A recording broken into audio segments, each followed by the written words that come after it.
Substitution effect जी, ये 3 तरह के इफ़ेक्ट हैं, आपने अपने जहन में रखना है कि जो प्राइस इफ़ेक्ट है, ठीक है, ये income effect plus substitution effect के बराबर होता है।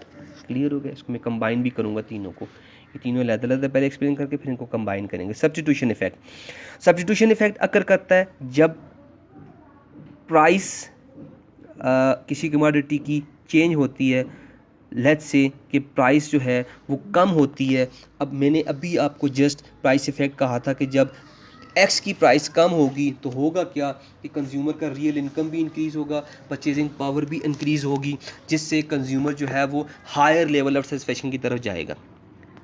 लेट्स से बाज़ कंडीशंस, बाज़ सिचुएशन ऐसी होती हैं जिनमें प्राइसेस चेंज होने की वजह से, वी हैव जस्ट डिस्कस्ड कि प्राइस चेंज होने की वजह से रियल इनकम इंक्रीज़ नहीं होती, परचेजिंग पावर इंक्रीज़ नहीं होती, रियल इंक्रीमेंट नहीं होता, बल्कि वो नॉमिनल इंक्रीमेंट होता है। इंक्रीमेंट इन मॉनिटरी सेंस होता है, जस्ट प्राइसेस बढ़ती हैं, फिजिकल यूनिट्स उसके कभी भी नहीं बढ़ते। तो होगा क्या कि प्राइसेस कम होने से रियल इनकम इंक्रीज़ ना हो, परचेजिंग पावर इंक्रीज़ ना हो, तो कंज्यूमर जो है वो हायर लेवल ऑफ सेटिस्फेक्शन की तरफ नहीं जाता, बल्कि along the same level of satisfaction क्या करता है, वो मूव करता है। लेट्स से ये बात समझने की है, आप जो है वो इसको क्लियर कर लें।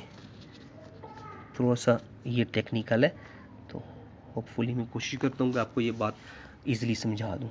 ठीक है, लेट्स से मैं तीनों को कंबाइन करके सब्स्टिट्यूशन इफेक्ट को एक्सप्लेन करूँगा।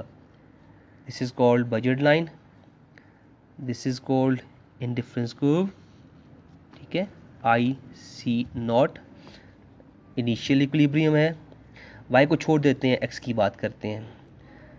वाई तो साथ ही है, चेंज तो नहीं हो सकता, लेकिन उसकी बात नहीं करते, हम एक्स की बात करते हैं।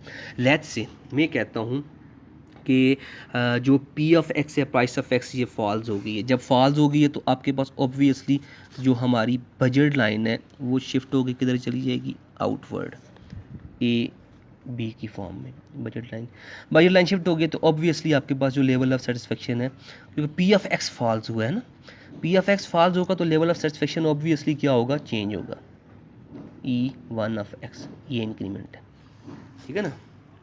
पी ऑफ एक्स फॉल्स होने की वजह से रियल इनकम भी कंज्यूमर का चेंज हुआ है, इंक्रीज़ हुआ है, उसकी परचेजिंग पावर भी इंक्रीज़ हुई है, और कंज्यूमर जब रियल इनकम चेंज हो, परचेजिंग पावर बढ़ जाए, रियल इनकम बढ़ जाए, तो consumer higher level of satisfaction की तरफ जाता है। तो दिस इज़ कॉल्ड, यहाँ से यहाँ तक का जो इफ़ेक्ट है, इंक्रीमेंट है, या यहाँ से यहाँ तक का इंक्रीमेंट है, इसको हम कहते हैं price effect. This is called price effect. ठीक हो गया जी। अब मैंने ऊपर आपके सामने ये लिखा है कि ये प्राइस इफेक्ट इक्वल्स है income effect plus substitution effect. Income effect तो हमने डिस्कस कर लिया, इसमें भी मैं आपको बताऊंगा कि इनकम इफेक्ट किधर है, तो हम सब्स्टिट्यूशन इफेक्ट की तरफ जाते हैं। अब पी एफ एक्स फॉल्स हुआ है, पी एफ एक्स फॉल्स होने की वजह से कंज्यूमर इनिशियल से पोस्ट इक्विलिब्रियम पे तब आया है जब उसकी real income, purchasing power increase हुई है। लेट्स से कि रियल इनकम और परचेजिंग पावर कंज्यूमर की पी एफ एक्स के फॉल्स होने की वजह से चेंज नहीं होती, तो क्या होगा, कंज्यूमर कभी भी इस हायर इंडिफरेंस कर्व पे, हायर लेवल ऑफ सेटिस्फेक्शन पे कभी भी नहीं जाएगा, वो along the same indifference curve क्या करेगा, मूव करेगा। क्यों, रियल इनकम इंक्रीज होगी, परचेजिंग पावर इंक्रीज होगी, तो कंज्यूमर का जो सेटिस्फेक्शन लेवल है वो इंक्रीज होगा। अगर real income, purchasing power increase नहीं होते तो कंज्यूमर का कभी भी सेटिस्फेक्शन लेवल चेंज नहीं होगा, कभी भी वो हायर इंडिफरेंस कर्व पे मूव नहीं करेगा, बल्कि along the same indifference curve उसका लेवल ऑफ सेटिस्फेक्शन सेम रहेगा। कैसे पता चलेगा सब्स्टिट्यूशन इफेक्ट, आपका ये जो शिफ्टेड बजट लाइन है ना, ये बजट लाइन शिफ्टेड, इस शिफ्टेड बजट लाइन के पैरेलल एक कर्व ड्रा करें, पैरेलल सामने एक कर्व ड्रा करें, जो कर्व जो आपकी प्री इंडिफरेंस कर्व है उसको टेंजेंट होके गुजरे, उसको टच करके गुजरे।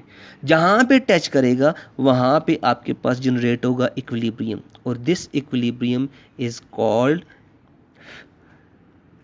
Shifted equilibrium E2 of x.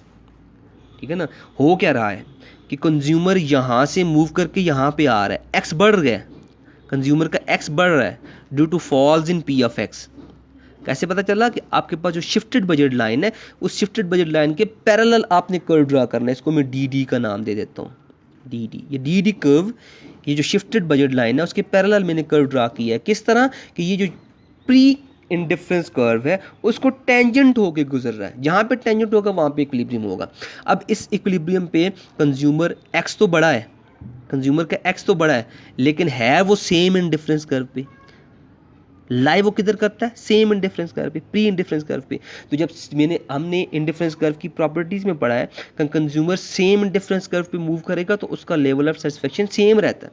अब यहाँ से यहाँ की जो मूवमेंट है, क्योंकि कंज्यूमर का एक्स बड़ा है लेकिन उसका सेटिस्फेक्शन नहीं बढ़ा, वो along the same indifference curve move कर रहा है, तो this is called substitution effect. Substitution, सिर्फ उसने x for y for x को क्या किया? सब्स्टिट्यूट किया है, सेटिस्फेक्शन लेवल नहीं बढ़ा। जब सेटिस्फेक्शन लेवल बढ़ेगा तो वो due to increment in real income और परचेजिंग पावर बढ़ेगा। ठीक है, तो आप E0 to E2 substitution effect है, x तो बड़ा है लेकिन सेटिस्फेक्शन सेम है। E0 to E1 इंक्रीमेंट जो है this is called income effect, क्योंकि यहाँ पे सेटिस्फेक्शन बढ़ा है। तो इसको कलेक्टिवली जब आप बात, ये देखो ना, ये यहाँ से यहाँ की बात करते हैं, E2 to E1 जो है ये हमारे पास है इनकम इफेक्ट। ठीक है, सब्स्टिट्यूशन इफेक्ट ये है, ये हमारे पास income effect E2 to E1 income effect है। क्यों? क्योंकि यहाँ पे कंज्यूमर का जो सेटिस्फेक्शन लेवल है वो बढ़ रहा है, लोअर इन डिफरेंस कर्व से हायर इन डिफरेंस कर्व पे जा रहा है। तो this shifting is called E2 to E1 is called income effect, E0 to E2 is called substitution effect. अब इन दोनों को प्लस करोगे, substitution effect plus income effect is called price effect. Collectively जब आप इसकी बात करोगे तो ये है प्राइस इफेक्ट, सब्स्टिट्यूशन इफेक्ट ये है, ये इनकम इफेक्ट है। कलेक्टिव बात करोगे तो यहाँ से यहाँ तक का इनकम इफेक्ट है। ठीक है, सब्स्टिट्यूशन इफेक्ट का बकर ये थोड़ा सा कंसेप्चुअल है। Substitution effect due to constancy of real income और परचेजिंग पावर अकर करता है। कैसे पता चलेगा? कि consumer along the same indifference curve move करेगा, हायर इंडिफरेंस कर्व पे नहीं जा सकता, हायर लेवल ऑफ सेटिस्फेक्शन पे नहीं जा सकता।